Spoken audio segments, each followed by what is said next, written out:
Oke, selamat pagi sahabat semua. Kali ini kita akan melanjutkan modul yang lain yang menurut saya sangat penting sekali.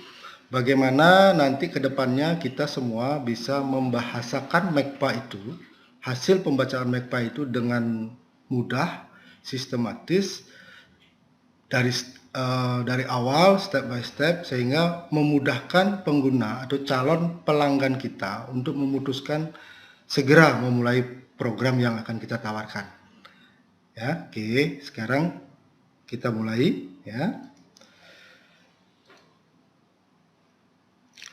Yang paling penting adalah kita semua harus memahami bahwa kita ini bukan dokter, bukan penyembuh ya. Kita ini adalah semata-mata seorang konsultan MECPA dan kita membutuhkan urutan ya, aturan-aturan bagaimana dari awal kita menggait calon pelanggan kita sehingga ujung-ujungnya mereka akan memutuskan untuk closing.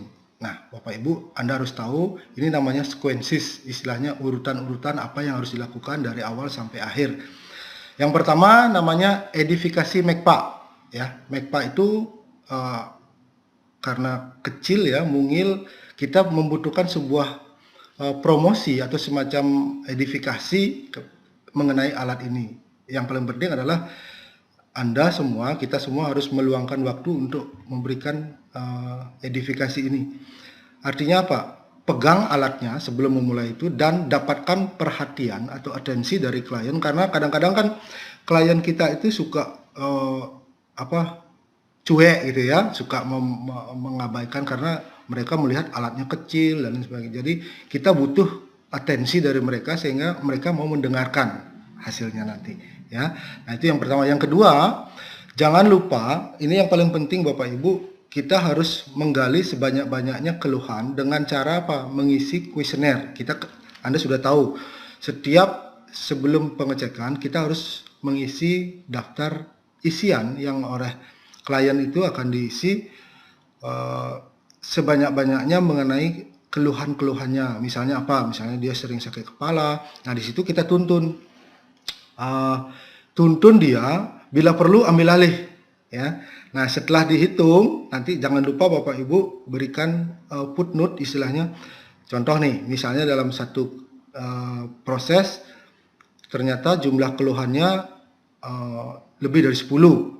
Nah, Bapak Ibu harus jangan lupa dilingkari, angka 10 itu lingkari, bila perlu dengan spidol merah, itu penegasan saja bahwa hasil pengecekan itu, keluhan-keluhan itu sudah berisiko gitu ya. Oke, nanti kita lanjutkan lagi.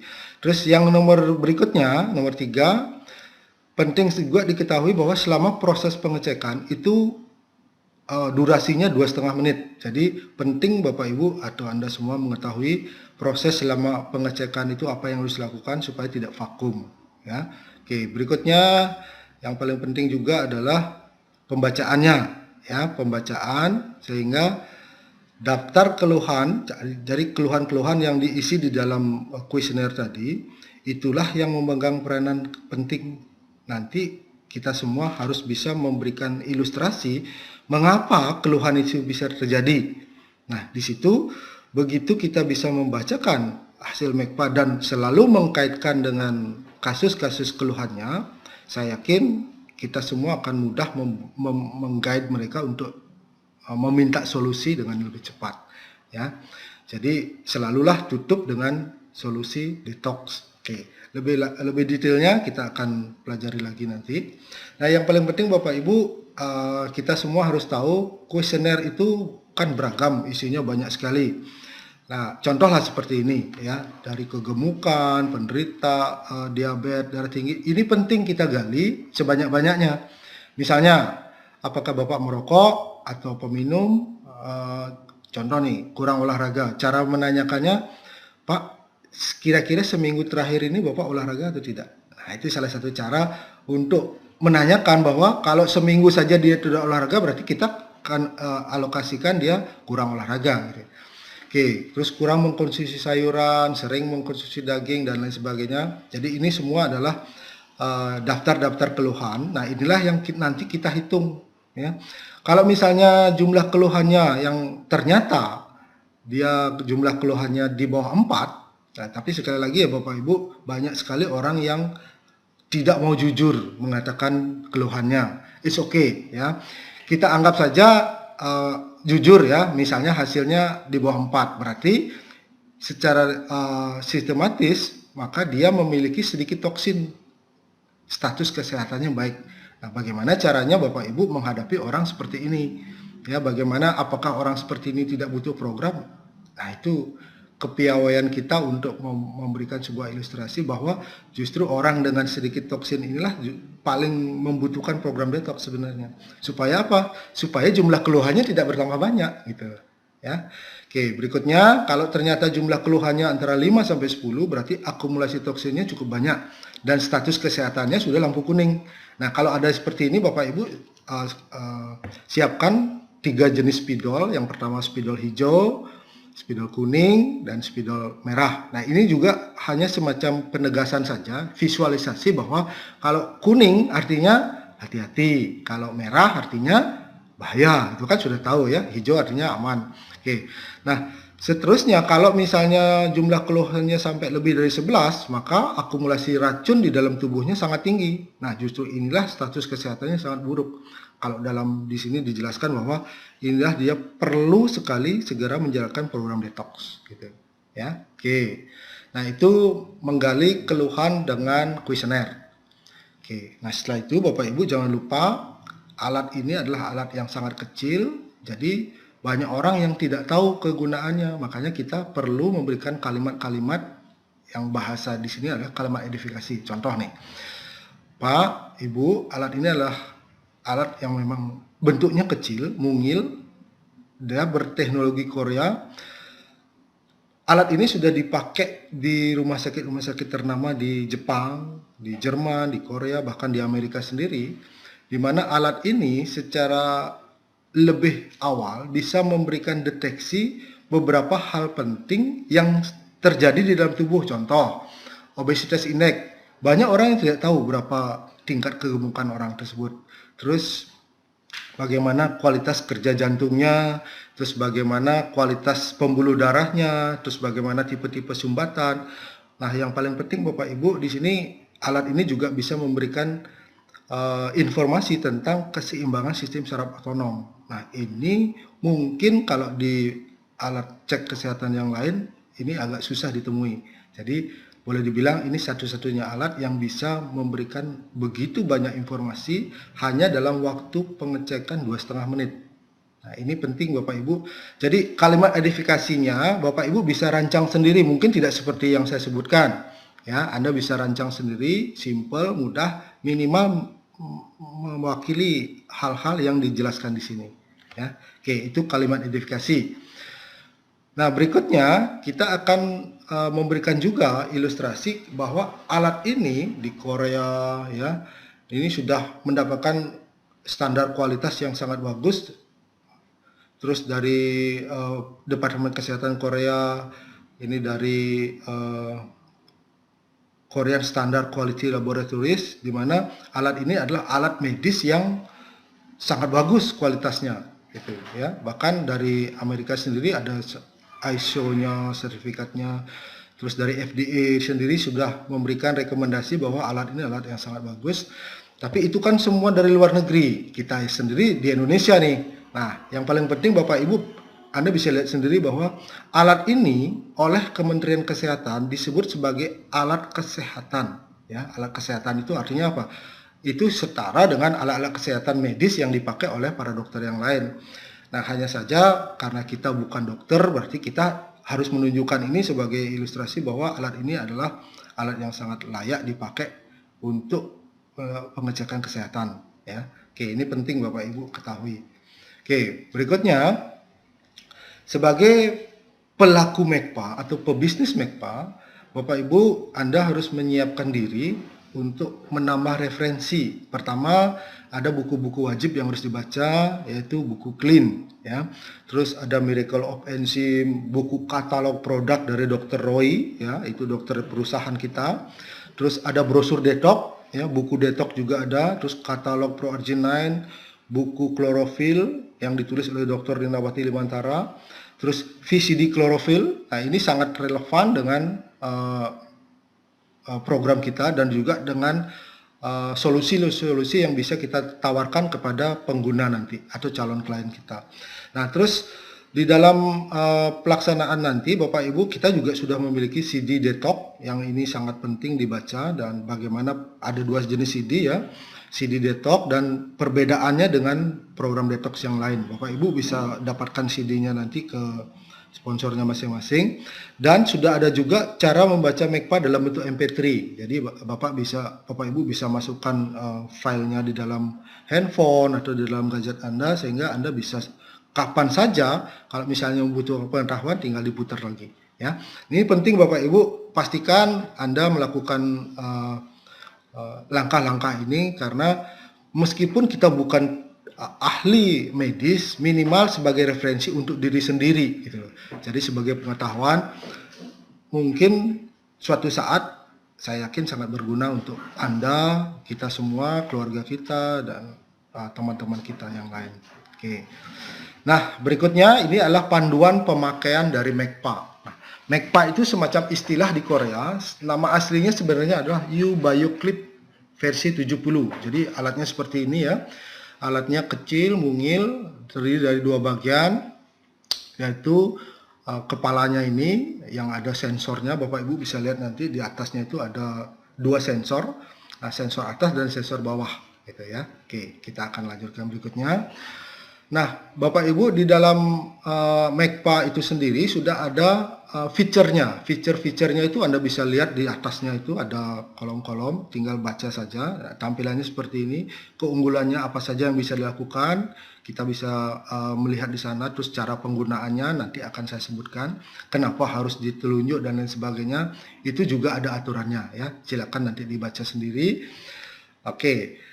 Nah, yang paling penting bagi Bapak Ibu yang mungkin belum familiar dengan gadget, dengan handphone, dengan komputer atau laptop.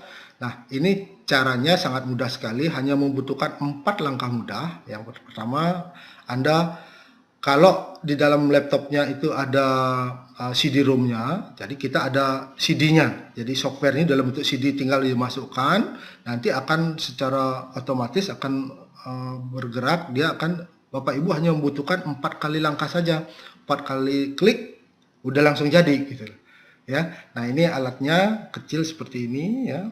Terus jacknya dimasukkan ke sini dalam bentuk USB. Oke, setelah dilakukan proses instalasi, maka akan di dalam layar Anda, di layar laptop itu akan muncul ikonnya, dan ikonnya tulisannya seperti ini, V70 Pro ya. Oke. Nah, Bapak Ibu, bagi Anda yang pemula terutama, kliknya 2 kali ya. Klik 2 kali akan muncul tampilan seperti ini.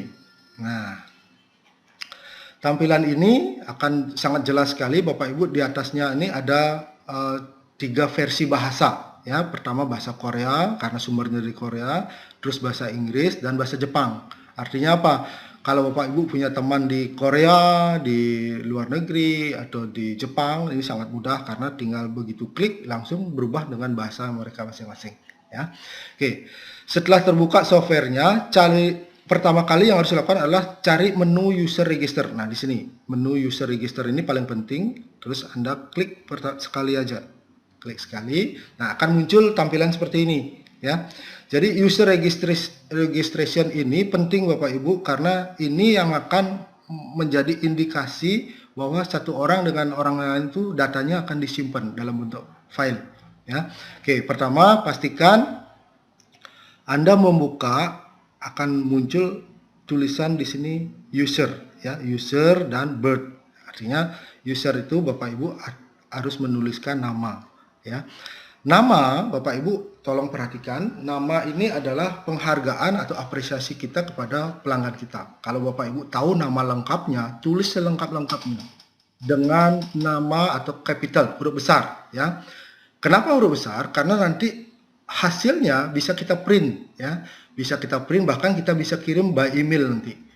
Nah, Kalau kita benar menulis nama klien kita atau calon pelanggan kita, itu salah satu bukti bahwa kita menghargai.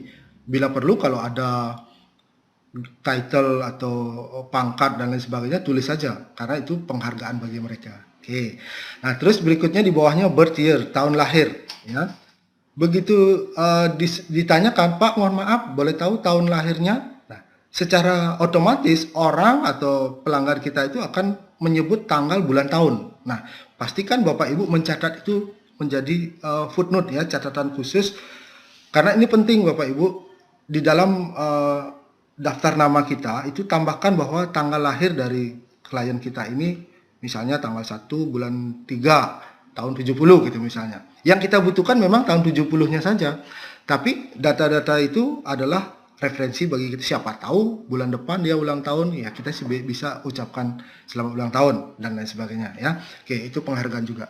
Berikutnya jangan lupa di sini ada kolom male dan female. Bapak Ibu pastikan kalau dia pria otomatis tidak usah diklik lagi, dia langsung di male. Tapi kalau dia wanita pastikan klik sekali lagi di kolom female ini sehingga akan titiknya ini akan berpindah ke sini. Oke, setelah itu baru confirm. Begitu klik confirm akan muncul langsung tampilan seperti ini. Ya. Nah, di tampilan ini akan muncul langsung nama, ya, jenis kelamin dan usianya. Nah, di sini Bapak Ibu sudah mulai akan memberikan sebuah ilustrasi bahwa mulainya proses pengecekan, ya. Oke, Bapak Ibu pastikan klik di sini sekali, ya, di stress index ini. Nah, Bapak Ibu ada dua pilihan sekarang. Kalau misalnya di dalam suatu case, misalnya kasus ternyata orang yang harus dicek itu banyak. Jadi kita mungkin tidak punya cukup waktu untuk pengecekan selama 2,5 menit. Jadi Bapak Ibu ada pilihan, silakan lakukan pengecekan hanya di vascular age saja. Jadi klik di tombol ini, ya. Yang dibutuhkan hanya waktu 1 menit saja. Tetapi yang dites hanyalah vascular age saja, istilahnya pembuluh darahnya saja. Itu hanya membutuhkan waktu 1 menit, ya. Tapi kalau misalnya sedang one on one atau lagi bertemu dengan sedikit orang, jadi cukup banyak waktu, maka Bapak Ibu kami sarankan lakukan langsung stress index ini, ya. Klik di sini saja, ya. Nah, di sini akan membutuhkan 2,5 menit. 2,5 menit hasilnya sangat lengkap. Nah, itulah yang akan kita pelajari hari ini, ya. Oke, begitu klik di sini akan muncul tampilan seperti ini. Nah, hal pertama, alat ini bisa memberikan ilustrasi tentang berat badan. Nah, berapa sih sebenarnya berat badan yang layak yang harus dipikul oleh seseorang, ya. Pertama Bapak Ibu tuliskan di sini tinggi badan, ya. Tinggi badannya berapa? Terus yang kedua berat badannya berapa? Nah, ini penting Bapak Ibu kalau Anda belum memiliki timbangan, ya bila perlu sediakan timbangan sehingga hasilnya akurat. Oke. Nah, setelah kita tulis tinggi dan beratnya, klik enter sekali. Nah, begitu klik enter akan muncul tampilan seperti ini. Nah, di sini kelihatan proper weight. Proper weight itu adalah berat yang istilahnya berat yang seharusnya, itu berat yang ideal bagi orang yang bersangkutan, ya. Oke. Nah, di sini ada indikator Bapak Ibu. Kalau proper weight-nya seperti ini contohnya, ya. Jadi ada data di sana kalau berat badannya antara 0 sampai 10%, berarti berat badannya masuk kategori normal.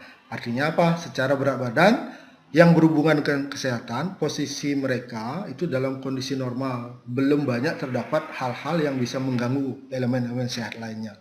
Itu kalau di bawah 10%. Nah, berikutnya kalau sudah 10 sampai 20%, berarti Bapak Ibu bisa lihat sendiri kan warnanya sudah berubah. Kalau tadi hijau sekarang kuning. Anda tadi sudah dengar, kalau kuning artinya apa? Hati-hati, ya. Nah, artinya apa? Kelebihan berat badan 10-20% ini secara aturan berat badan, ini klien kita itu ada pada posisi kelebihan lemak. Memang secara kesehatan belum memberikan efek yang signifikan. Tetapi dari segi estetika, kenyamanan, dan mungkin dari segi penampilan, mereka sudah sangat terganggu. Misalnya susah kancing baju atau kancing celana dan sebagainya sudah mulai terganggu lah dari segi penampilan, ya. Oke, itu kalau 10 sampai 20%. Nah, sekarang bagaimana kalau lebih dari 20? Nah, dari sini pun sebenarnya orang itu sudah bisa kita closing. Nah, contoh nih, Bapak Ibu, bayangkanlah kalau misalnya berat badannya tidak seperti ini, ya. Ya, kebayang nggak Bapak Ibu, berat badan harusnya sekian, ternyata Bapak Ibu membawa kelebihannya sekian persen. Nah, itu membawa kelebihan berat badan saja, kita sudah sering capek, gitu. Ya, seperti itu Bapak Ibu. Ini namanya trial closing. Jadi, Bapak Ibu sudah mulai melakukan semacam trial. Bapak Ibu, menurut saya Anda sudah membutuhkan program nih. Kami punya program yang untuk menjawab ini, ya. Kalau misalnya hanya 10 sampai 20% mungkin butuh waktu beberapa minggu saja, Bu, Bapak, ya. Tapi kalau sudah 20%, nah ini membutuhkan waktu yang cukup lama. Nah, itu proses-proses closing yang menurut saya sangat penting kita lakukan sejak awal. Ya, oke. Nah, itu dari segi aturan berat badan atau obesity index, ya. Oke, berikutnya Bapak Ibu klik di sini ada namanya body mass index. Body mass index ini disingkat BMI, ya. Begitu klik sekali akan muncul di sini, ya. Apa itu BMI? BMI itu adalah ukuran di mana antara tinggi dengan berat itu ada prosentasenya, ya. Prosentasenya itu kalau contoh di sini, kalau prosentasenya ternyata 18,5 atau 18,5, berarti ini orang ini termasuk kategori low weight. Low weight itu artinya berat badannya kurang, ya. Nah, resiko apa yang bisa terjadi? Kenapa harus lampu merah? Karena kalau orang yang berat badannya kurang, itu kemungkinan bisa diakibatkan karena faktor malnutrisi. Jadi susah nutrisi itu diserap oleh tubuh, dan ini juga membuat orang itu bermasalah, kemungkinan kelainan di saluran pencernaan. Ini kategorinya cukup berbahaya kalau kekurangan berat badan.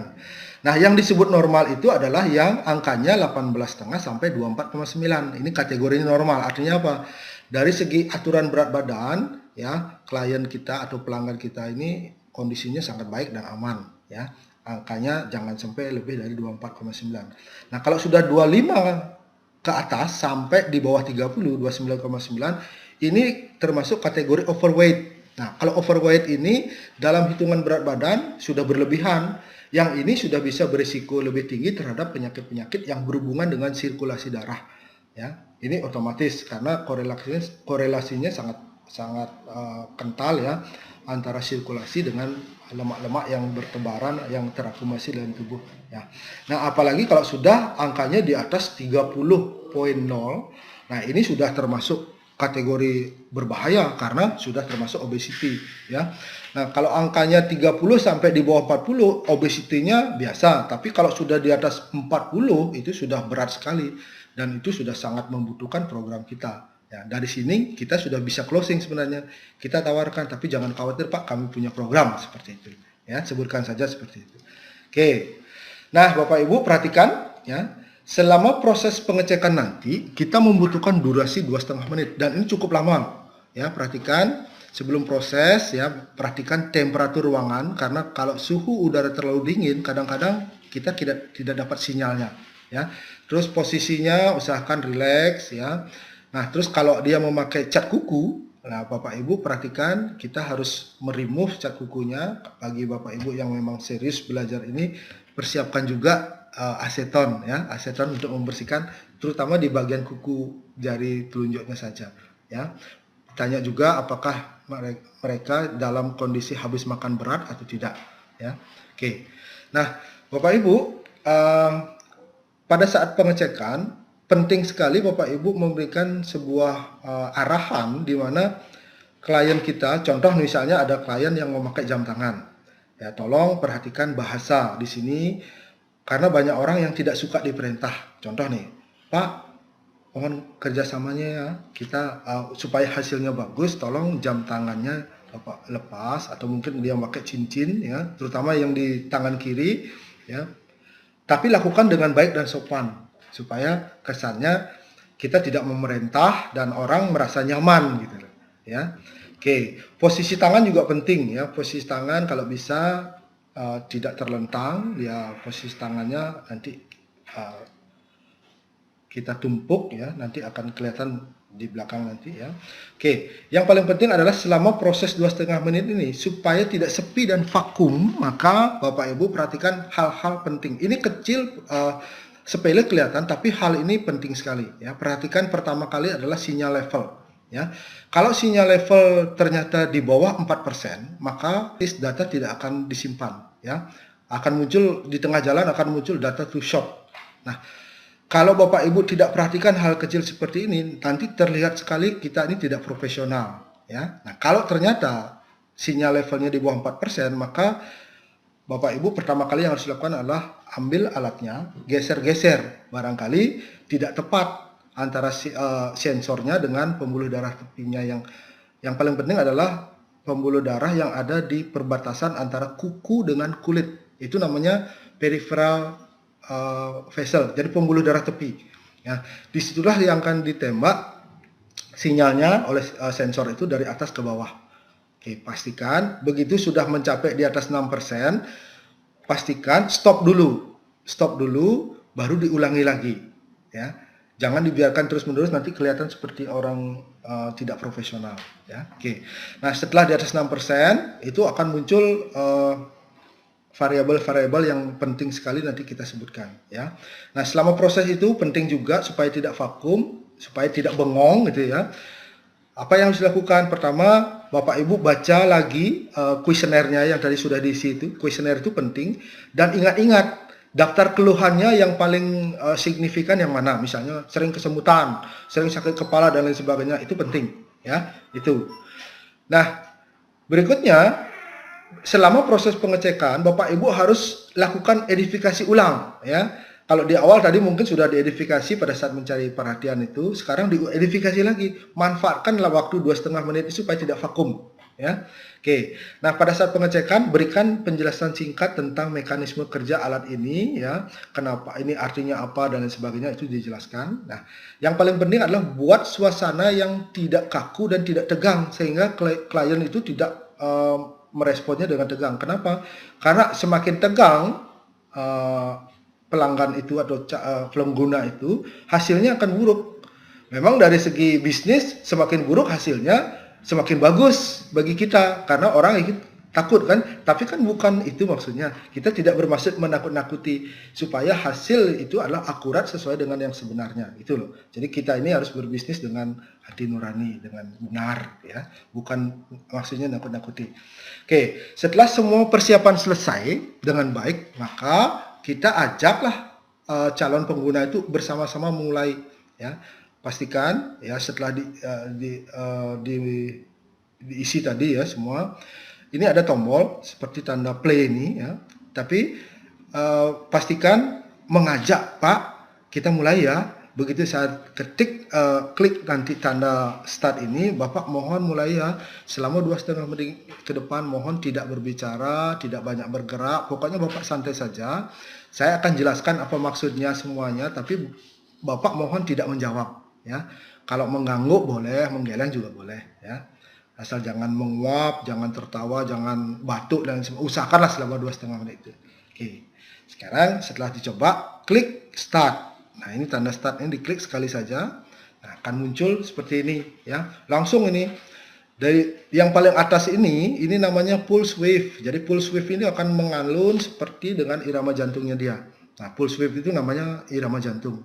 Nah, kalau irama jantung secara kasat mata kelihatan alunannya bagus, normal dan lain sebagainya, berarti kita bisa perkirakan oh irama jantungnya bagus. Nah, berbeda kalau ininya keriting ya. Ada orang yang kalau dicek itu keriting hasilnya dan bahkan tidak dapat sama sekali sinyalnya. Nah, kalau sudah tidak dapat berarti Bapak Ibu perhatikan sinyal level di sini. Sinyal level di sini ya. Di bawah ini ada sinyal level. Kalau ternyata hasilnya lurus seperti ini, maka di sini sinyal levelnya pasti di bawah 4%. Nah, itu yang saya maksud tadi, ulangi lagi, digeser-geser sampai hasilnya mencapai di atas 6%. Kalau sudah di atas 6%, stop dulu. Klik tanda stop ini, lalu start lagi, ulangi. Akan muncul lagi seperti ini. Oke. Berikutnya, di bawahnya ini ada namanya HRV. HRV ini singkatan dari Heart Rate Variability. Jadi, Heart Rate Variability ini berhubungan erat dengan hasil pembacaan MECPA nanti, yang namanya kompleksitas. Nah, kompleksitas itu selalu berhubungan dengan kemampuan tubuh untuk menahan beban-beban baik bersifat stres, baik fisik maupun psikis ya. Nanti ada parameternya di belakang ya setelah hasil kelihatan. Oke, di bawahnya, nah sebelum 1 menit ANS ini tidak muncul ya. ANS ini tidak muncul sebelum 1 menit dan di sini juga akan terjadi selalu fluktuasi ya. Nah, fluktuasi ini selalu naik turun sampai setelah 1 menit vascular age index ini akan stabil ya, tidak akan naik lagi tapi nunggu 1 menit alias 60 detik. Nah, begitu 60 detik selesai akan muncul ANS ini. Nah, ANS ini perbandingan antara saraf simpatis dengan parasimpatis, ada yang biru ada yang merah ya. Nah, ini juga akan berlangsung 1,5 menit, selalu naik turun ya. Bapak Ibu perhatikan. Nah, selama proses ini Anda bisa jelaskan ya, ini pulse width ini artinya apa, HRV ini artinya apa, sekilas saja. Mungkin bagi Anda yang baru mungkin dijelaskan bahwa semakin alunannya semakin bagus semakin baik ya. Begitu aja, yang ringan-ringan ya. Tapi kalau Anda sudah mahir, nanti dari sini pun Anda sudah bisa closing sebenarnya gitu ya. Oke, berikutnya perhatikan durasinya. Nah, di sini juga ada namanya peta EKG. Ini adalah peta rekam kinerja jantungnya ya. Nah, di akhir sesi nanti begitu pengecekan selesai akan kelihatan standarnya seperti apa, terus hasil pengecekannya seperti apa ya. Nanti akan saya jelaskan bagaimana membacakannya ini ya. Oke. Nah, setelah 1 menit akan muncul nada ting selesai ya. Begitu selesai akan kelihatan langsung hasilnya. Setiap kali selesai pengecekan, maka yang muncul pertama kali adalah halaman indeks stress report seperti ini contohnya ya. Jadi stress index report ini contoh yang sudah jadi ya. Di sini akan jelaskan mengenai bagaimana stress index. Tetapi Bapak Ibu, sebagai kesepakatan awal bagi Anda pemula, kami selalu menyarankan ya, Anda kembali lagi ke halaman depan. Akan tetapi jika Anda sudah terbiasa dan cukup mahir menjelaskannya, Anda bisa langsung menjelaskannya mulai indeks stres ini ya. Atau kalau memang masih ragu-ragu atau masih belum yakin sekali atau masih pemula, maka Anda balik lagi ke halaman vascular age. Nah, bagaimana caranya? Nah, ini caranya. Nah, di sini di pojok kanan atas itu ada tanda ya. Di sini ada tanda. Anda klik saja tanda di atas ini, klik, akan muncul seperti ini ya. Nah, muncul hasil seperti ini. Anda klik back. Ini ada tanda back, ada tanda seperti ini, ada balik lagi. Begitu balik akan kembali seperti ini. Seperti tampilan awal ya. Setelah kembali ke tombol menu awal. Oke. Nah, Anda klik tanda result ini. Result ini akan menunjukkan bagaimana hasil pengecekan yang disimpan. Nah, seperti ini ya. Nah, ini adalah tampilan setelah kita mengecek hasil pengecekan tadi. Nah, di sini begitu diklik, taruh saja kursornya di kotak ini akan kelihatan tanggal berapa, jam berapa, detik berapa, itu dia pengecekan. Dan itu disimpan selama-lamanya. Kapanpun Bapak Ibu membutuhkan datanya tinggal diklik saja. Gitu ya. Oke, contoh misalnya Anda membutuhkan data tentang laporan pembuluh darahnya, tinggal klik di sini ya, akan muncul seperti ini tampilannya. Oke, seperti ini. Nah, contoh nih, bagaimana sekarang kita membahasakan hasil MACPA ini. Nah, kebetulan ini hasilnya adalah bagus ya. Tapi kalau misalnya hasilnya kurang bagus, nah di situ kita mulai berperanan untuk trial closing lagi. Pelan-pelan kita coba-coba selalu promosikan tentang solusi. Solusinya adalah program detox gitu. Ya, contoh nih. Ini namanya Vascular Age Test Report. Vascular Age Test Report itu terdiri dari 3 kategori. Yang pertama kategori safe, caution, dan danger. Ya, oke. Terus di bawahnya ada namanya Vascular Age Type. Nah, ini berhubungan dengan kinerja sumbatan yang ada di pembuluh darah. Ya, oke. Vascular Age Type kita baca saja adalah indeks usia pembuluh darah. Nah, kalau di sini ada ilustrasi negatif berarti artinya kalau negatif berarti pembuluh darahnya meremaja sekian tahun. Contoh seperti di sini usia 45 tahun, kalau di sini min 22 berarti kinerja pembuluh darahnya seolah-olah lebih muda 22 tahun dari usia 45. Jadi seolah-olah pembuluh darahnya seperti masih berusia 23 tahun gitu. Nah, terus di bawahnya ada namanya vascular edge type, itu berhubungan dengan tipe-tipe sumbatan yang ada dalam pembuluh darah. Ada tipenya A, B, C sampai G. Nah, kebetulan contohnya di sini tipe A. Artinya apa? Tipe A itu pembuluh darahnya sangat bersih gitu. Ya, oke. Begitu ilustrasi sementara. Di bawahnya ada namanya average pulse. Average pulse ini berhubungan dengan berapa kali sih jantung kita berdetak dalam 1 menit, ya, average pulse. Nah, di sini kelihatan 75, ya. Artinya apa? Nanti saya jelaskan di bawahnya. Nah, di bawahnya ini adalah hasil pengecekan selama beberapa kali, ya. Setiap kali pengecekan tanggal dan jamnya dicatat. Di sini ada tanggal sekian, bulan sekian, jam sekian, hasilnya sekian. Ya, seperti ini. Terus begitu selama 5 kali pengecekan terakhir akan dicek. Nah, di bawahnya ada anjuran. Anjuran ini bersifat umum. Anda bisa bacakan juga atau Anda bisa skip, nggak masalah. Oke. Nah, ini tampilan daripada hasil pengecekan pembuluh darah. Bagaimana kita membahasakannya, kita pelajari sekarang. Oke. Nah sekarang vascular edge test report. Mungkin bagi Bapak Ibu yang tidak familiar dengan bahasa Inggris, cara membacanya adalah sebut saja inilah laporan tes usia pembuluh darah. Sangat sederhana sebenarnya. Nah, contoh misalnya vascular edge index itu kita sebut kinerja pembuluh darahnya, mohon maaf ya Bu. Nah, tadi kan kita disiapkan 3 spidol ya. Ini penting sebagai visualisasi. Bapak Ibu ambil spidol merah.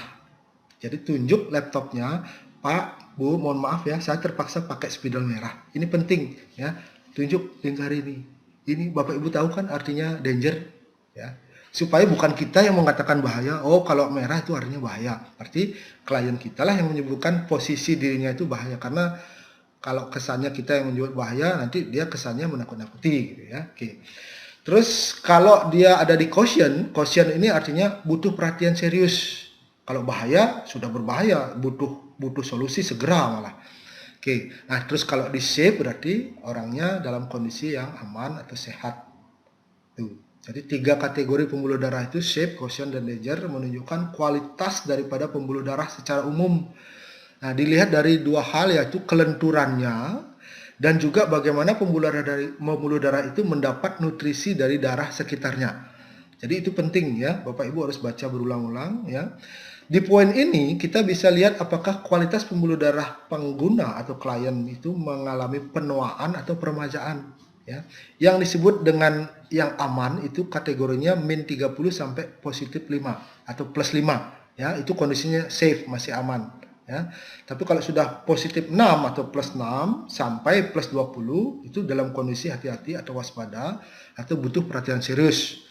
Nah, apalagi kalau sudah di atas 20, ini gampang sekali closingnya. Karena bukan kita saja yang menakut-nakuti, mereka sendiri bisa lihat secara kasat mata bahwa positif 20 ke atas itu kondisinya berbahaya, danger. Gitu. Ya, itu sudah salah satu langkah closing yang luar biasa.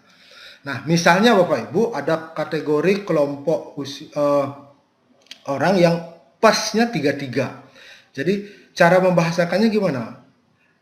Pak, Ibu, mohon maaf ya, ini terjadi kondisi yang sangat berbahaya di mana pembuluh darah Bapak Ibu atau Ibu ini positif 33 ini artinya seolah-olah sudah menua 33 tahun. Artinya apa? Kalau Ibu sekarang usia 40 tahun atau 50 tahun, jadi seolah-olah pembuluh darahnya Ibu seperti orang yang sudah berumur 83 tahun. Kebayang nggak Bu, Bapak Ibu yang harusnya menderita penyakit yang seperti yang Ibu keluhan itu umur 83 lah, sekarang sudah Ibu dapatkan. Contoh misalnya sering sakit kepala, sering pikun dan lain sebagainya. Nah, itu ilustrasi bahwa terjadi penuaan dini gitu ya. Oke, nah itu dari segi pembuluh darah. Oke. Nah, berikutnya di bawahnya ada namanya vascular type, itu berhubungan dengan sumbatan ya. Tipe ini menunjukkan baik atau buruknya sirkulasi darah yang ada di pembuluh darah secara umum. Sangat erat hubungannya dengan sumbatan. Nah, terganggunya sirkulasi ini berhubungan erat dengan risiko sakit akibat penuaan pembuluh darah tepi atau peripheral vaskular dan sirkulasi darah yang terganggu. Nah, ada beberapa faktor yang membuat perpindahan dari B, C, D, dan lain sebagainya. Contoh misalnya, ada orang yang tensinya tinggi, Kalau tensi tinggi itu sangat cepat sekali membuat perubahan pembuluh darah, ya. Karena kalau orang tensi berarti pembuluh darah tegang dan dia akan kelihatan oleh alat ini seolah-olah dia menyempit atau kaku, ya. Apalagi kalau orang sudah obesitas.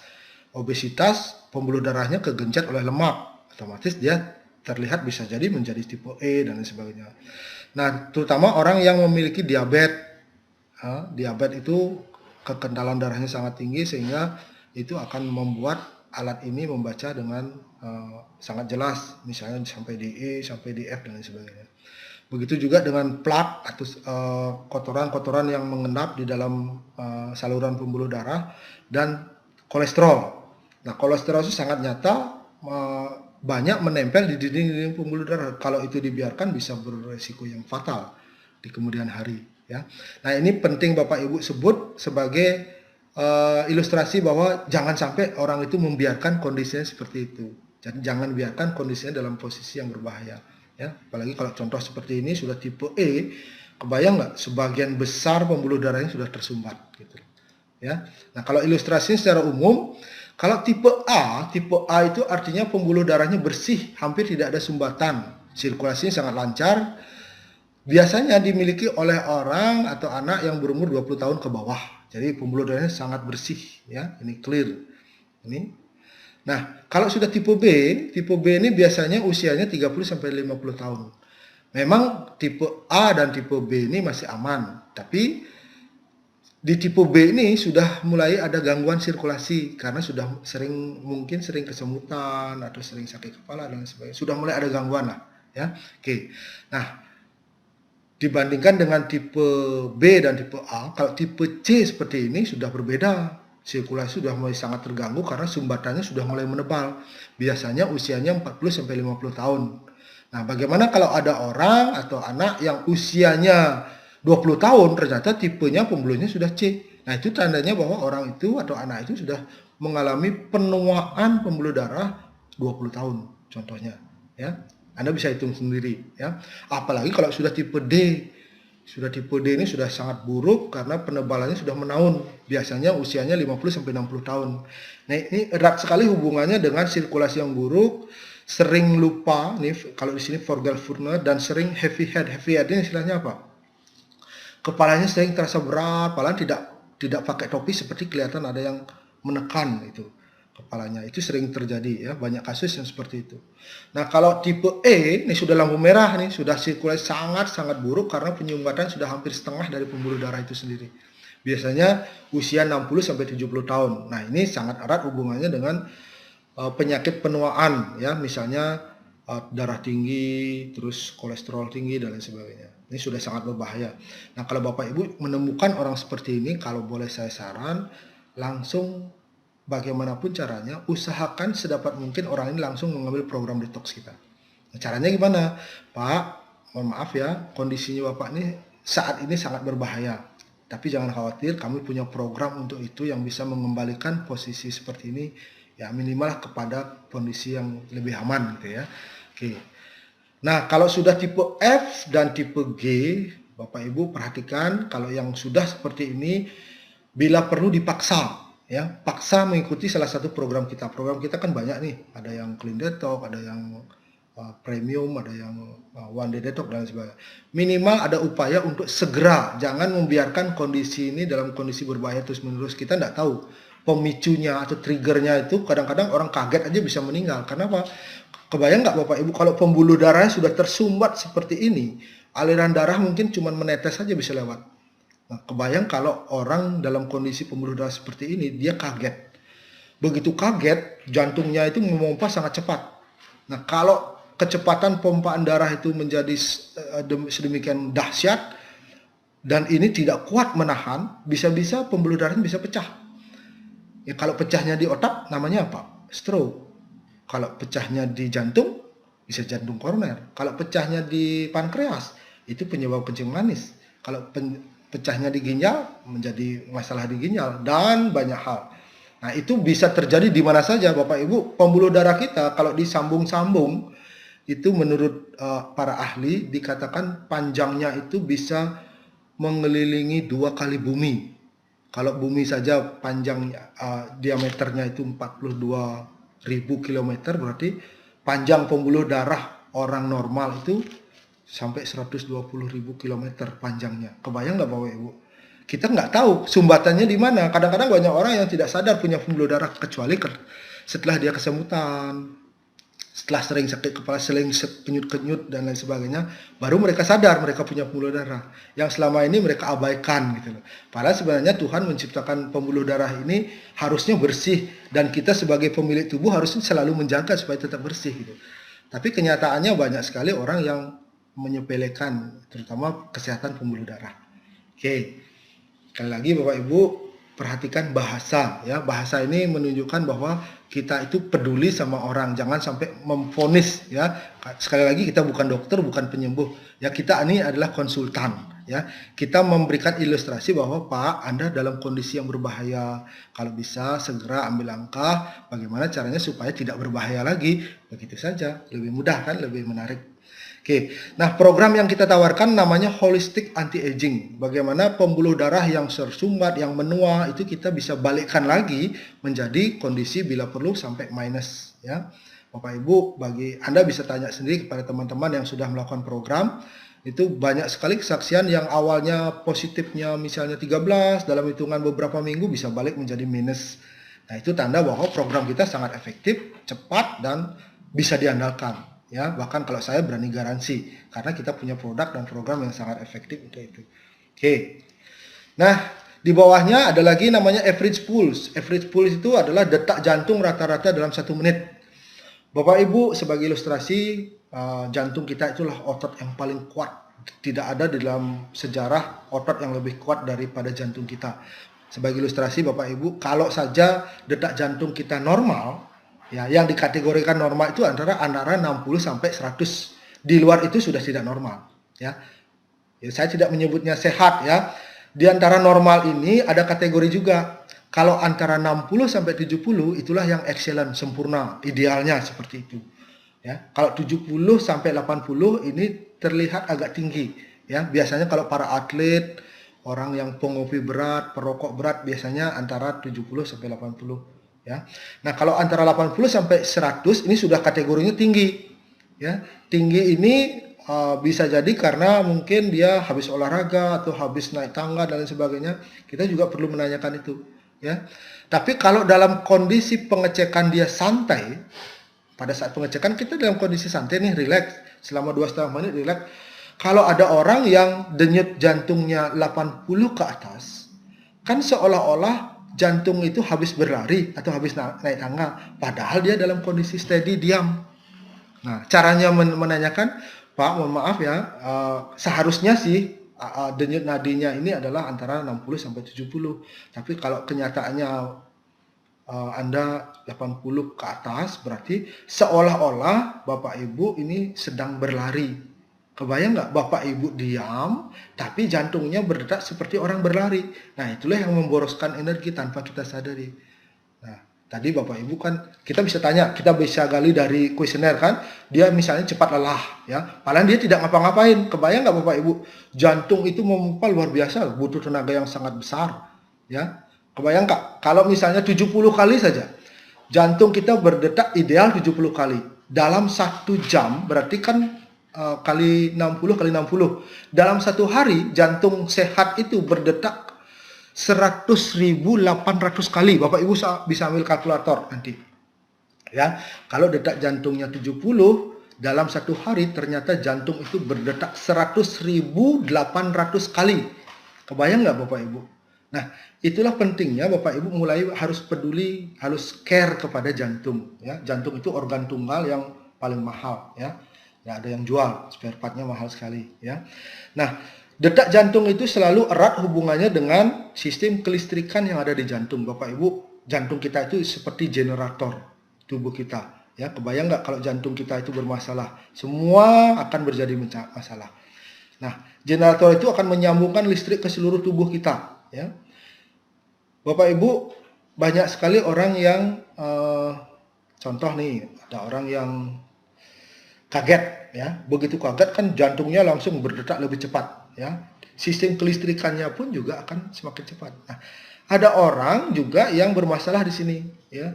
Justru pada saat kaget itu dia tidak bermasalah, tidak ada perubahan sehingga itulah yang bermasalah sebenarnya, gitu, ya. Oke, kita lanjutkan lagi. Nah, yang paling penting adalah di sini. Tadi di awal proses pengecekan itu kan kelihatan. Ini namanya peta kualitas kinerja jantung, ya. Jadi kalau Bapak Ibu cek ke dokter jantung itu ada namanya peta EKG, rekam jejak EKG, tapi itu panjang, ya, ada panjang. Ini garisnya seperti ini, ya, garisnya seperti ini, naik turun, naik turun, naik turun, tapi panjang, ya. Nah, kita ambil penggalannya saja, satu bagian saja, ya. Nah, kita akan ilustrasikan seperti ini. Ini ada dua garis, ya, garis yang transparan, yang abu-abu tebal ini, ya, ini adalah garis standar. Inilah sebenarnya garis yang sehat dari jantung itu berdetak, ya. Nah, yang tipis hitam ini adalah pengguna, hasil dari pengecekan pengguna. Nah, kita baca sekarang nih.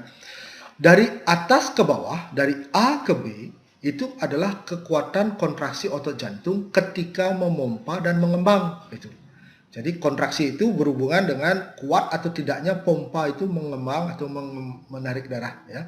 Pada saat memompa, darah akan dipancarkan keluar dari jantung, ya. Pada saat mengembang, darah akan ditarik dari sekujur tubuh masuk kembali ke jantung. Nah, itulah sirkulasi namanya, ya. Oke. Nah, semakin kuat berarti garis ini akan semakin simetris. Nah, kalau contoh seperti ini berarti kan tidak simetris, berarti ada yang tidak baik. Nah, kalau contohnya seperti ini ada jeda, ya. Semakin jauh jedanya, semakin jelek kualitas kontraksi otot jantungnya. Semakin tinggi belokannya, semakin jelek kualitas kontraksinya, ya. Nah, biasanya semakin usianya semakin tua, ini biasanya semakin tinggi belokannya ini, ya. Nah, ini kalau contohnya seperti ini umur 40 tahun seperti ini sudah mulai, harusnya di bawah 50 tahun masih sempurna kalau orangnya olahragawan atau minimal lah pola olahraganya bagus, gitu, ya. Oke. Nah, itu dari kontraksi otot jantung dari atas ke bawah. Dari bawah ke atas, dari B ke C, ini menandakan kesehatan pembuluh darah jantung yang berhubungan dengan elastisitas dan sumbatan yang ada di dalamnya. Nah, ini erat hubungannya dengan pola makan, pola minum, pola gerak, dan lain sebagainya. Apakah orang ini suka makan gorengan, atau suka kolesterol, suka yang pemanis buatan, borak, formalin, rokok, dan lain sebagainya. Nah, ini terbaca di sini, ya. Umumnya pria atau wanita yang usianya 40 tahun ke bawah harusnya dia minimal menyentuh garis. Yang bagus itulah melewati garis seperti ini. Minimal menyentuh garis. Nah, kalau seperti ini kan belum sampai di garis dia sudah belok. Artinya apa? Elastisitas pembuluh darah jantungnya sangat tidak bagus. Nah, itu selalu berkaitan dengan plusnya yang banyak tadi. Kalau semakin plusnya banyak, berarti biasanya ini semakin turun dia, semakin jauh dari garis. Oke, ya. Itu menandakan kualitas kesehatan jantungnya sangat buruk, ya. Oke. Nah, berikutnya dari atas ke bawah. Nah, ini menandakan sisa darah yang ada di jantung ketika jantung memompa. Nah, Bapak Ibu, pada saat jantung memompa itu tidak mungkin darah keluar semua. Pasti masih ada sisanya. Sisanya harusnya sedikit seperti ini. Nah, kalau contohnya seperti ini, berarti kan kesenjangannya banyak, jedanya banyak. Artinya apa?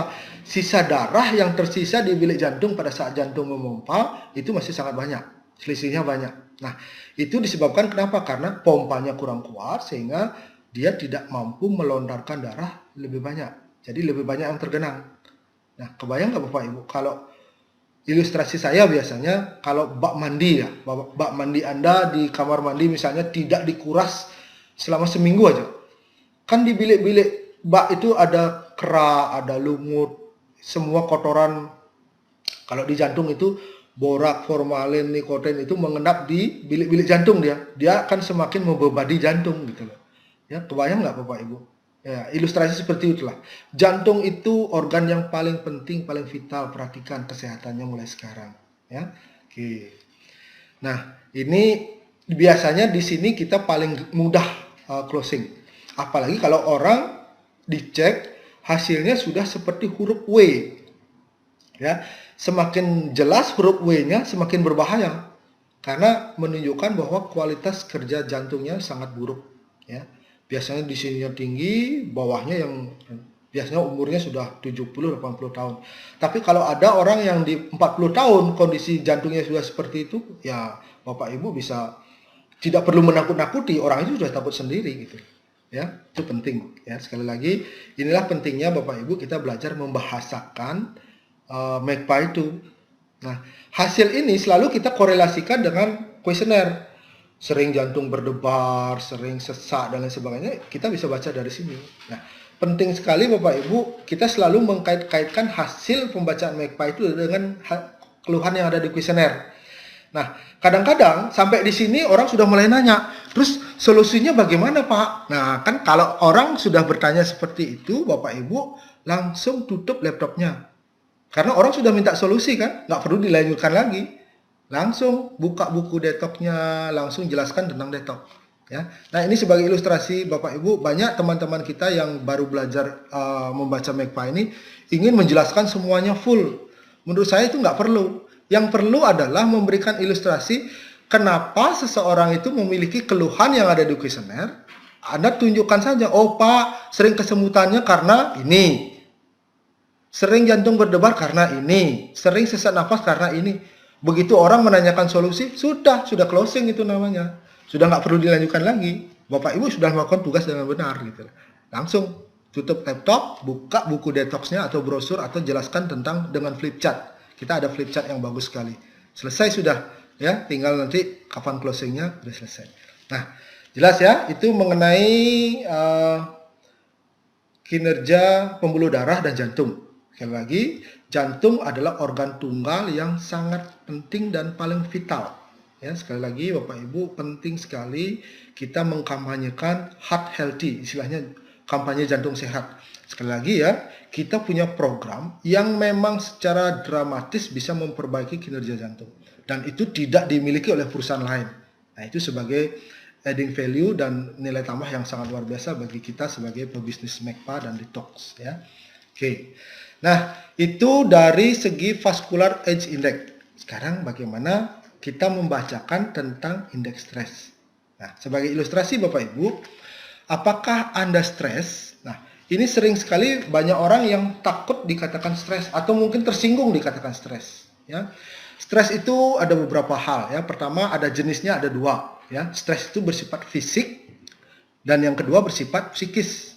Ya, itu dari jenisnya. Terus sifatnya juga ada yang bersifat dari dalam dan dari luar. Ada yang disadari atau tidak disadari, disukai atau tidak. Nah, itulah stres.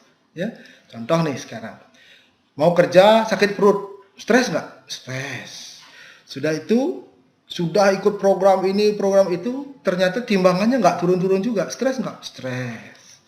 Sudah itu baru bangun, harusnya kan logikanya baru bangun tidur kan segar. Tapi tiba-tiba baru bangun kok malah lemas, sakit kepala, dan lain sebagainya. Stres nggak? Stres. Itu salah satu bentuk stres. Terus baru kemarin beli celana, sudah nggak muat lagi. Stres nggak? Stres. Itu udah stres. Terus sering sakit kepala, stres. Terus pokoknya lingkar perut meningkat terus, stres juga. Dan lain sebagainya. Ada yang terakhir ini sekarang, stres gaya baru Bapak Ibu, ya. Perhatikan, banyak sekarang orang stres gara-gara gadgetnya lemot, benar nggak?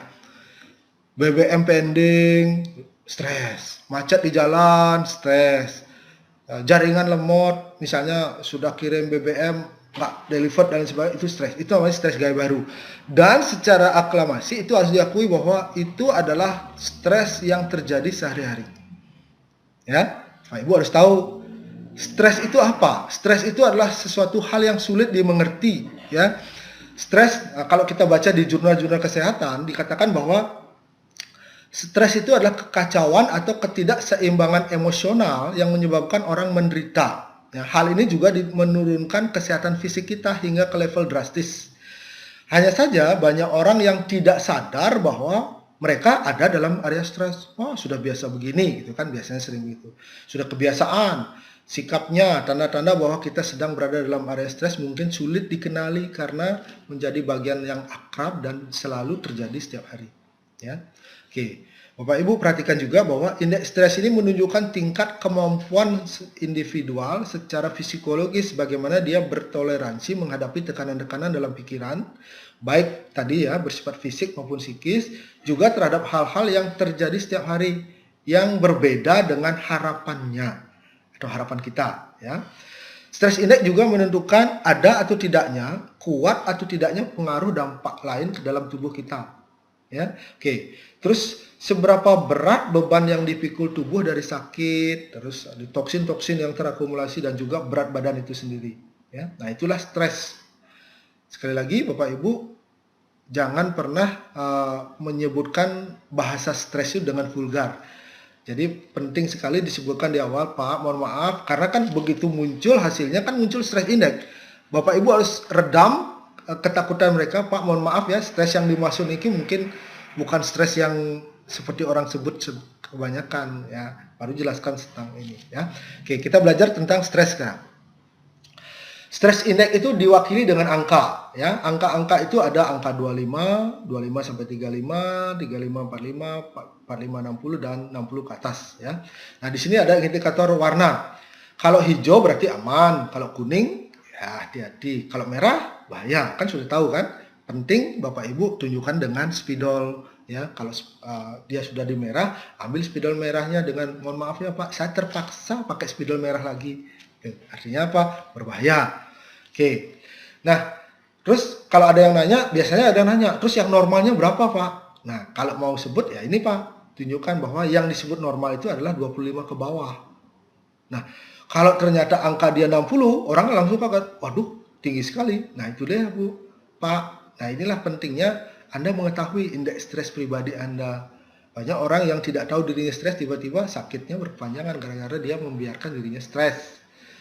Oke, nah sekarang contoh nih, angka 60. Angka 60 ini adalah angka yang menunjukkan tingkat stres seseorang yang dipengaruhi oleh banyak faktor, baik dari luar maupun dari dalam, disadari atau tidak, yang mempengaruhi kemampuan atau toleransi tubuh dalam pikiran menghadapi dan mengelola beban pikiran yang dihadapi setiap harinya. Oke, contoh nih, kalau angka 60 berarti angkanya ada di sini, ya. 60 ini namanya adalah stresnya kronis. Jadi kronis itu artinya sudah lebih dari bertahun-tahun ya, sudah sangat parah. Dan inilah yang membutuhkan perhatian serius ya. Jadi bebannya sudah menahun ya. Nah, tapi kalau di laptop akan kelihatan seek medical attention. Jadi bahasanya mungkin Bapak Ibu harus lebih manusiawi ya.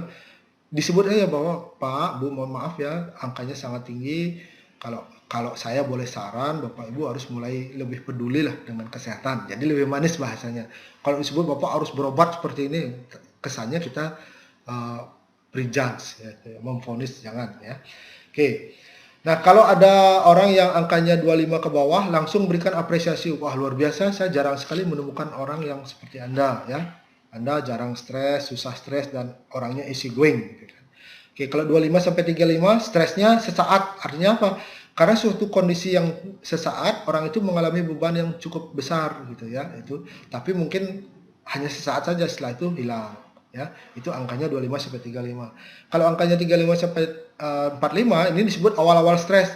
Artinya apa? Stresnya sudah mulai sering terjadi, sudah mulai merasakan stres. Kalau istilah di sini adalah mulai belajar stres. Gitu ya. Oke. Nah, yang cukup berbahaya itu adalah yang 45 ke atas ya. Artinya apa? Kalau 45 ke atas berarti stresnya memang tidak terlalu berat tapi sudah terakumulasi. Nah, akumulasi inilah yang sering membuat menurunnya kemampuan tubuh dan pikiran untuk berhadapan dalam kondisi atau beban yang sama. Contoh nih, misalnya hari pertama dia bebannya sama, orang masih bisa menahan ya. Minggu berikutnya bebannya sama, tapi orang ini kemampuannya sudah tidak seperti minggu sebelumnya. Dia sudah mulai naik lagi tensinya, tapi dia masih bisa tahan. Lama-kelamaan kalau situasi tetap terjadi dan kemampuan dia sudah berkurang, akhirnya dia meledak. Kadang-kadang dia marah, berontak, mau membentak dan lain sebagainya. Itu biasanya cetusan daripada orang yang sudah tidak kuat menahan stres. Nah, kalau dibiarkan terus-menerus, nah inilah mulai muncul cikal bakal penyakit di sini.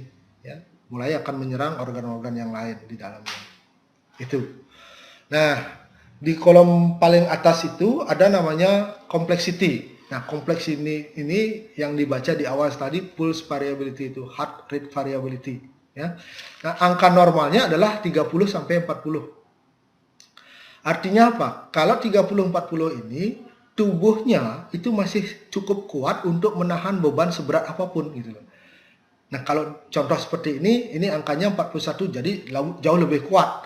Artinya inilah yang menyebabkan meskipun beban stresnya tinggi, tapi kemampuan fisiknya menahan masih kuat, maka orangnya masih bisa santai, masih bisa rileks. Kenapa? Karena kompleksitasnya tinggi, kemampuan tubuhnya tinggi untuk menangkal stres. Nah, berbeda kalau sudah di bawah 30. Kalau sudah di bawah 30, indeks stresnya dibiarkan tinggi, lama-kelamaan dia akan terus menyusut sampai kalau sudah di bawah 20, nah ini sudah sangat tidak bagus, ya. Biasanya kalau sudah di bawah 20 sudah mulai menyerang elemen-elemen sehat yang lain, gitu, ya. Oke, contoh di sini sudah mulai susah tidur, sering cemas, biasanya penyerapan nutrisinya mulai terganggu, sering sakit kepala dan cepat sekali lelah. Padahal dia tidak ngapa-ngapain, kok cepat sekali lelah. Nah, itu tandanya bahwa angkanya sini sudah mulai di bawah 20. Ya, perhatikan yang penting di sini ya Bapak Ibu. Di sini pun adalah langkah closing yang luar biasa ya. Sebutkan saja Pak, ini kan saat ini boleh jadi Bapak rendah ininya kompleksitasnya, tapi kami punya program-program yang didesain untuk mengkontrol, membuat kompleksitas Anda menjadi lebih bagus ya. Program kita namanya program detox, nanti saya jelaskan di belakang. Oke. Nah, di bawahnya di sebelah kiri itu ada namanya pulse distribution map ya. Peta ini menunjukkan bagaimana distribusi denyut jantungnya seseorang ya. Ini ditunjukkan oleh ini ya. Sepanjang di bawah kurva hijau ini masih bagus ya. Ini bar-bar orange ini menandakan hasil pengukuran ya. Kalau masih di dalam kotak dan landai ya, itu masih cukup bagus ya, cukup normal ya, pola penyebarannya cukup bagus. Tapi kalau sudah menyentuh sampai garis bahkan keluar ke kiri ke kanan, ini sudah sangat berbahaya. Artinya apa? Distribusinya sangat tidak bagus. Nah, inilah membutuhkan program kita dengan lebih cepat. Oke. Nah, di sebelah kanannya lagi ada namanya peta keseimbangan sistem saraf otonom. Jadi kalau bahasa Inggrisnya Autonomic Nerve System Balance Map. Jadi dibaca peta keseimbangan sistem saraf otonom. Nah, peta ini menunjukkan 7 kotak ya. 7 kotak ini ditandai dengan kotak kecil yang berwarna merah ini. Nah, inilah tanda pengukurannya ya, berwarna hijau ya. Artinya sejauh manakah ketidakseimbangan sistem saraf otonom orang tersebut berpengaruh terhadap kesehatan tubuhnya. Contoh nih, kalau ada orang yang di dalam titik hijaunya ada di kotak normal, berarti kinerja sistem saraf otonomnya sangat bagus, normal ya. Contoh pada saat berjalan berapa dibutuhkan energi, pada saat berlari berapa dibutuhkan energi, itu sudah ada sistem yang mengatur. Pada saat makan, mengunyah, berpikir, berkata, sistemnya bekerja dengan bagus. Gitu. Tapi berbeda kalau titiknya ini ada di kotak luar, contoh di sini ya. Kalau keluar dari kotak normal bukan berarti orang itu abnormal, bukan. Tetapi keseimbangannya mulai terganggu. Contoh, kalau fatigue chronic stress di sebelah kiri ya, semakin jauh dari kotak normal, jadi semakin parah kondisinya. Ya, kalau fatigue chronic stress kita baca di sini. Fatigue chronic stress itu artinya apa? Pengguna memiliki kondisi stres kronis karena kelelahan atau sering merasa cepat lelah karena beban pikiran yang banyak. Padahal dia tidak ngapa-ngapain, berpikir saja dia cepat lelah. Gitu ya. Biasanya orang gemuk juga begitu. Orang gemuk itu cenderung mengalami kelelahan fisik. Kenapa? Dia diam tapi badannya menahan berat badan, itu membutuhkan energi yang sangat besar gitu ya. Biasanya seperti itu. Ya. Nah, berbeda kalau dia sudah ada di kotak excess stress. Excess stress itu artinya apa? Pengguna dalam kondisi stres yang berlebihan. Artinya apa? Berlebihan itu sudah sampai melebihi batas level yang disarankan sehingga sudah akan berdampak kepada level kesehatan yang lain ya. Sudah bisa jadi orang kencing manis nih, biasanya ada di sini ya, kolesterol tinggi atau mungkin ada bermasalah dengan ginjal, batu empedu dan lain sebagainya. Itu biasanya seperti di situ. Oke, kalau di chronic stress ini pengguna dalam kondisi stres yang lama, yang sudah sangat lama kalau chronic stress ini, dan ini membutuhkan waktu yang cukup lama untuk recovery. ya, butuh waktu yang perjuangan yang lumayan lama ya. Berbeda kalau excess stress lebih mudah, apalagi kalau fatigue chronic stress lebih mudah, dengan mungkin sekali program aja sudah bisa balik lagi ke normal gitu ya. Nah, kalau akut stres, ini akut stres ini artinya stres yang terjadi tiba-tiba dan sangat berat ya. Akut ya, akut tapi berlangsungnya baru-baru ya, belum beberapa bulan lah. Nah, biasanya akut stres misalnya apa? Contoh orang lagi depresi, orang putus cinta, atau lagi apa ya, kecewa sama sesuatu yang sangat gitu ya, jadi depresi dan sebagainya, ini masuk akut stres gitu. Nah, kalau titiknya mengarah ke atas, nah ini sudah mulai berbahaya karena ini selalu berhubungan dengan jantung ya. Primary arrhythmia ini berhubungan dengan kinerja jantung ya. Pengguna dalam kondisi awal-awal mengalami detak jantung tidak beraturan ya, misalnya sering berdebar-debar, sedikit bermasalah jantungnya langsung berdebar, bahkan bisa sampai sesak napas ya. Itu. Oke, artinya apa? Kinerja jantungnya mulai terganggu gara-gara stresnya berlebihan gitu ya. Nah, apalagi kalau sudah severe arrhythmia ini, sudah severe ini artinya sudah parah ya. Dan ini cenderung sangat berdampak kepada kesehatan jantung yang parah ya, dan ini sangat membutuhkan. Kalau ada orang sudah sampai di severe ini, kalau bisa dipaksa minimal lah beli Pro-Arginine atau Noni atau program detox lebih bagus ya. Oke, nah di sini adalah langkah closing yang sangat efektif Bapak Ibu ya, ini penting sekali. Jangan lupa setiap kali item kita langsung trial closing, selalu tawarkan, siapa tahu di sini bertanya, terus solusinya apa? Kalau misalnya dia sudah merasa membutuhkan solusi, biasanya ditanya, terus solusinya apa? Nah, kalau sudah ada, langsung tutup laptopnya, buka program detox, selesai. Jangan dilanjutkan lagi, ya. Oke, jelas ya? Oke, berikutnya, sekarang di kolom bawah, nah, ada namanya sistem saraf simpatis. Nah, saraf otonom itu ada dua Bapak Ibu, ya. Pertama namanya saraf simpatis. Saraf simpatis itu dibaca di sini, ya, ada kolom paling atas ya. Kolom ini menunjukkan ada kotak hijau ya. Di kotak hijau ini saraf simpatis ini berhubungan dengan peningkatan aktivitas kinerja jantung ya, yang sangat berhubungan dengan pengeluaran energi dari dalam tubuh. Ya, itu satu. Yang kedua, berhubungan dengan meningkatnya aliran-aliran darah ke otot-otot kepala. Nah, otot-otot kepala kalau tegang itu langsung aliran darah menuju ke sana lebih cepat ya. Terus yang berikutnya sekresi epinefrin. Nah, inilah sekresi epinefrin ini dikatakan sebagai pemicu gas jantung. Jadi kalau epinefrin ini keluar, dia akan meningkatkan denyut jantung ya dengan cepat. Misalnya apa, kaget atau lagi happy atau lagi senang, dia langsung berbunga-bunga, langsung jantungnya langsung berdetak lebih cepat. Dan itu juga sangat erat hubungannya dengan peningkatan kadar gula dalam darah. Nah, inilah yang diatur secara sistem. Kita sendiri sebagai pemilik tubuh tidak bisa mengatur. Dia diatur oleh sistem saraf otonom tadi. Itu ya. Yang berikutnya nomor 4 adalah piloerection. Itu berhubungan dengan ereksi bulu roma. Ya, bulu kuduk ya, biasanya di belakang kepala kita. Misalnya lagi takut, langsung berdiri bulu romanya. Atau lagi nyeri atau apa langsung, atau mungkin lagi nonton film apa langsung ketakutan langsung nih ya, biasanya seperti itu. Nah, parameternya adalah kalau yang sehat atau ideal itu ada di kotak hijau dan ada di sebelah kiri. Ini bahasa Inggrisnya adalah better to be low within green rings. Jadi ada di sini ya, ini yang paling ideal. Artinya apa? Pada saat tubuh membutuhkan energi, dia tidak terlalu banyak, tidak terlalu kanan ya, tidak juga terlalu ke kiri. Jadi kalau terlalu kanan seperti ini, jadi dia terlalu boros energinya. Contoh kalau misalnya Bapak Ibu Anda sedang berkendara di jalan raya, jalannya pelan atau mungkin lagi di traffic light, lagi standby, lagi ngerangsang, tapi Anda geber-geber gasnya. Nah, seperti itu kondisi energi yang dikeluarkan itu sangat tinggi, padahal tidak semestinya seperti itu. Nah, itulah membuat energi itu terbuang percuma, namanya wasting energy. Itu semakin ke kanan semakin tidak bagus ya. Nah, kalau ke kiri seperti ini berarti energinya sangat tidak baik. Jadi pola pengaturan energinya berarti kacau ya, tidak benar ini kalau sampai keluar dari ke kiri. Ini sudah sangat tidak bagus ya. Itu. Nah, artinya apa? Bapak Ibu harus mulai memperhatikan sekarang bagaimana saraf-saraf yang bekerja. Ini adalah pelajaran penting bagaimana kita bisa mengenali diri kita sendiri.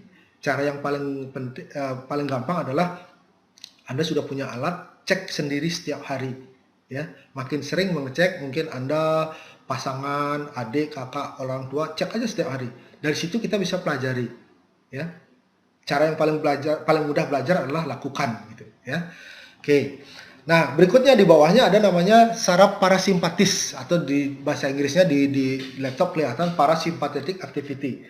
Nah, ini berhubungan dengan bagaimana aktivitas otot-otot dan sistem-sistem yang ada dalam tubuh kita yang berhubungan dengan aktivitas penyimpanan energi di dalam tubuh. Ya, contoh nih, kalau yang dikategorikan ideal itu ada di sini. Idealnya ada di kotak hijau dan mengarah ke kanan.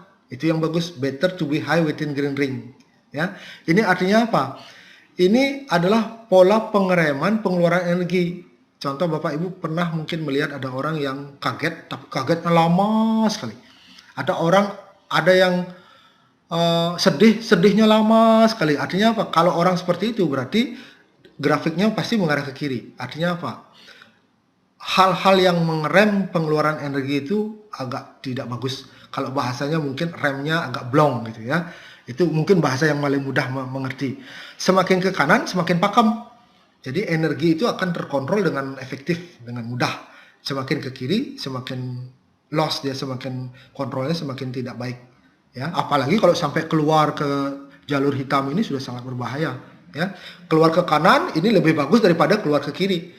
Kalau keluar ke kanan mungkin karena sesuatu hal yang sangat berat, sangat besar terjadi tiba-tiba, makanya dia, dan ini sangat jarang terjadi, ya, sampai keluar ke kanan ini sangat jarang terjadi. Kalaupun ada itu sifatnya hanya sementara, tidak terlalu menjadi masalah. Yang bermasalah adalah yang ke kiri, gitu ya. Oke, efek yang kedua adalah memberikan efek salvasi. Ini berhubungan sekali dengan bagaimana orang mengatur air liurnya. Dan kita tidak pernah bisa mengatur air liur. Contoh, pada saat kita memakan makanan yang asam, otomatis air liur langsung keluar.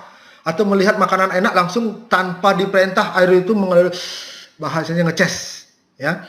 Yang paling buruk adalah orang sama sekali tidak sadar. Contoh, pada saat orang tidur, pas baru bangun, ternyata di bantalnya sudah muncul pulau ya, seperti cairan itu jatuh sampai, dan itu sudah sangat parah. Ya, banyak mungkin kalau di pejabat-pejabat kan kelihatan begitu dia bicara pinggir-pinggir itu sudah mulai kelihatan putih-putih itu. Nah, itu contohnya berarti ada ketidakseimbangan saraf yang berhubungan dengan penyimpanan energi. Ya, efek salvasinya menjadi kacau.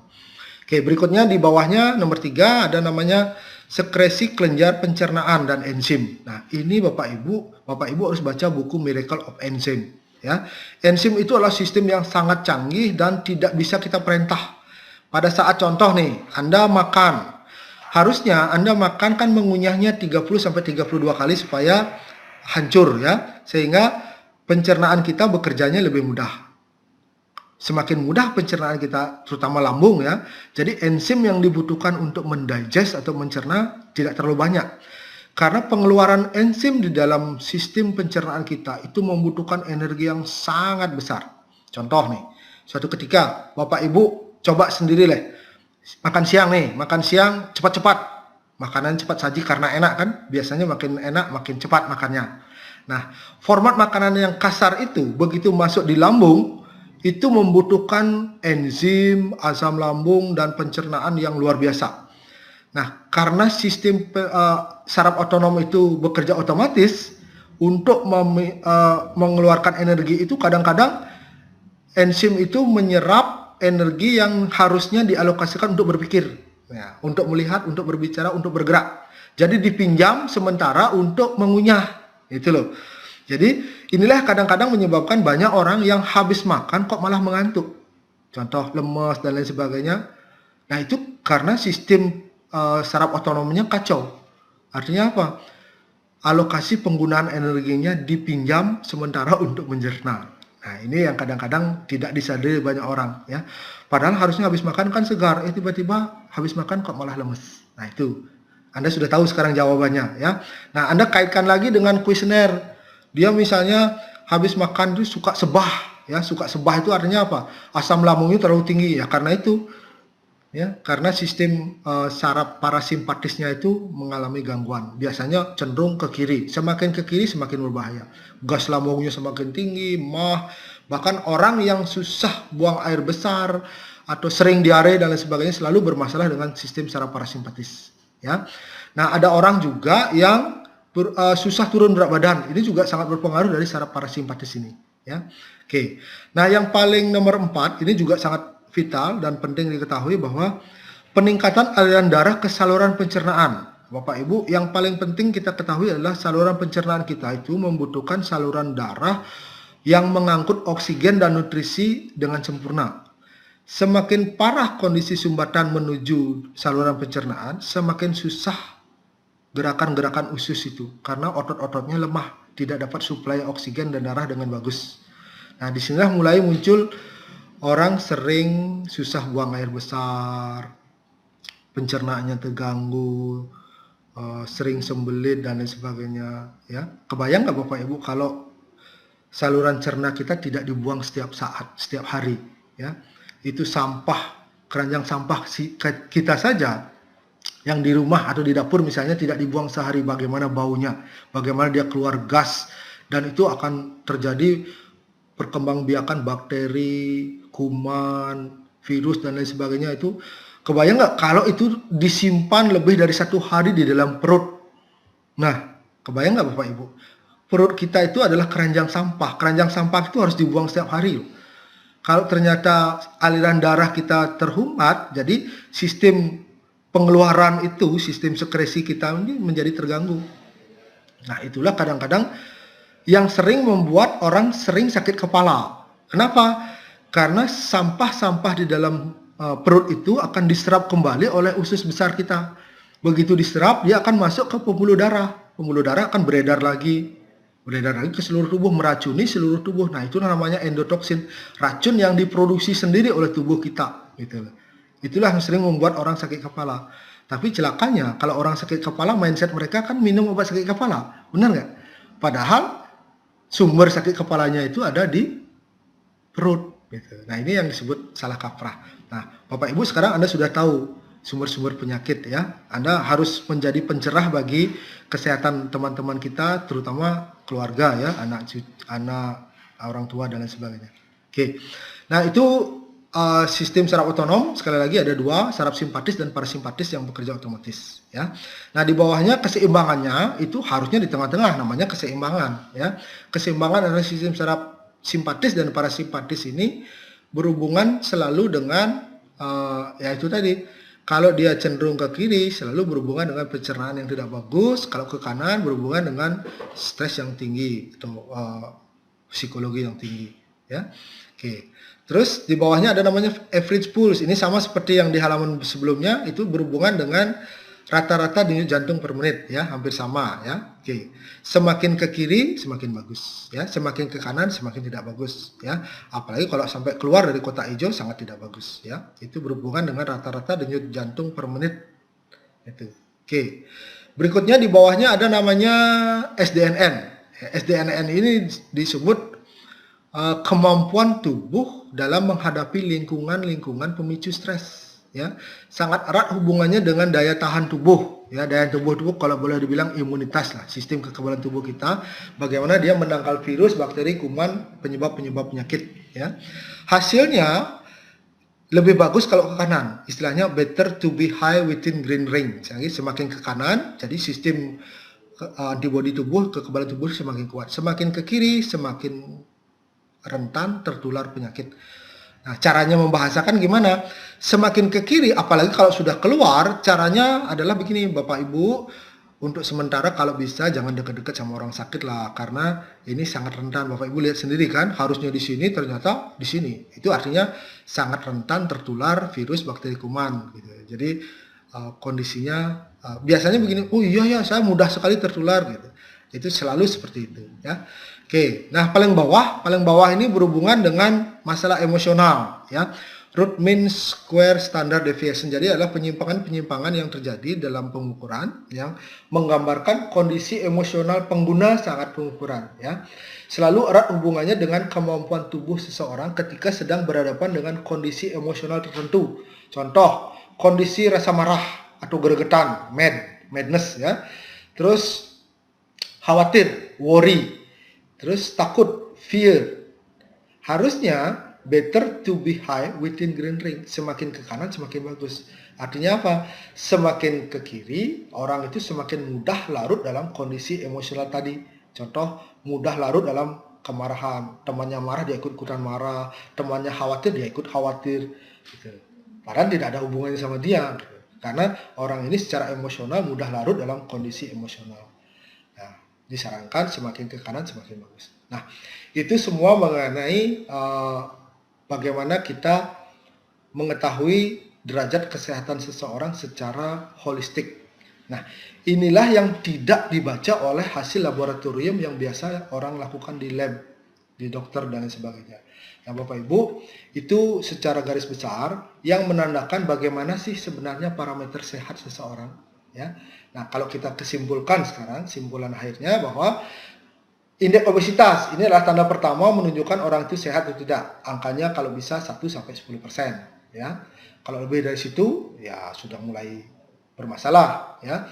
Oke, indeks usia pembuluh darah kalau bisa tidak lebih dari 5 atau positif 5. Artinya penuaannya maksimal 5 poin.